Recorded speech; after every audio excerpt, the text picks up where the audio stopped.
newspaper in West Virginia is defending its decision to publish a reader's racist and homophobic comments, which calls for, quote, queers to be put to death, along with, and I'm only saying this in the context of the story, I don't want to say these words, but I want to deliver the facts to you, queers to be put to death along with niggers, spics, kikes, and wops.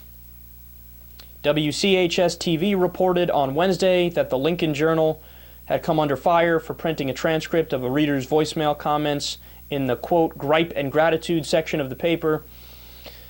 The reader referenced a recent report about how the Lincoln County Board of Education had terminated lesbian teacher Kelli Burns from her job at Guyan Valley Middle School after she accused board officials of forcing students to write complaints that she had tried to turn them gay. Quote, "We were really glad to hear that the school board is getting rid of them queers," the voicemail said.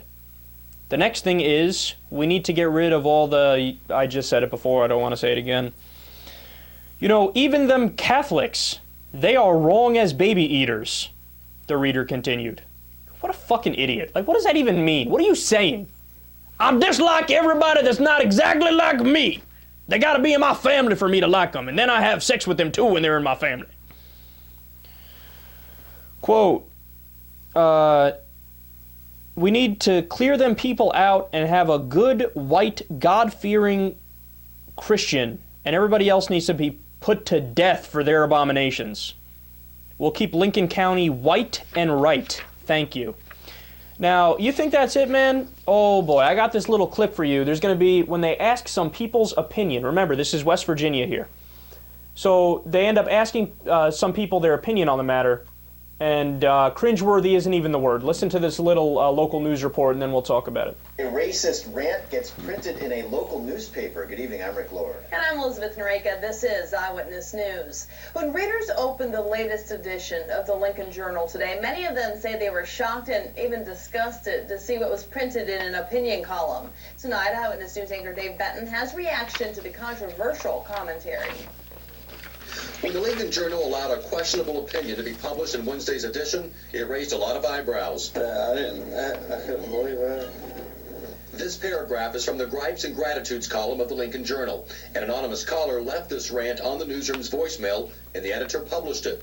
In a nutshell, the caller makes slurs against homosexuality, religion, and race. He continues to say, quote, "We need to clear those people out and have good, white, God-fearing Christians and keep Lincoln County white and right." It's just sad and it's stupid, really.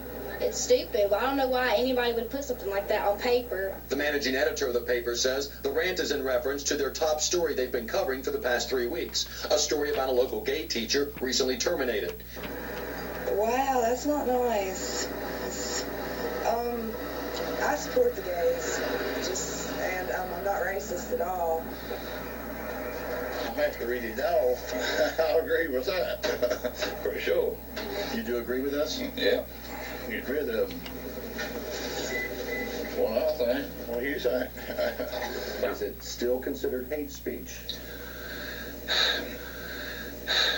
Well, it's a very, the comments contained in the Gripe are very, very hateful. Like as a Roman Catholic, I'm very offended by... So does that make it right to publish it? We felt it was right to publish it given the ongoing coverage we've given to this story over the past 3 weeks. While O'Donoghue says he doesn't regret publishing the piece, Jana Dooley, interim dean at Marshall School of Journalism, says it crosses a line because it's anonymous, not an editorial, or even a guest column. It does hit several of the markers of hate speech, that it is directed at a particular group of people. It is not only offensive, but it goes beyond that to threaten certain groups of people. In Lincoln County, Dave Benton, Eyewitness News. The managing editor, Sean O'Donoghue, says as of this afternoon, his newsroom had not received any complaints about the article. He and the publisher stand by their decision to print the article. Oh, spare me, man.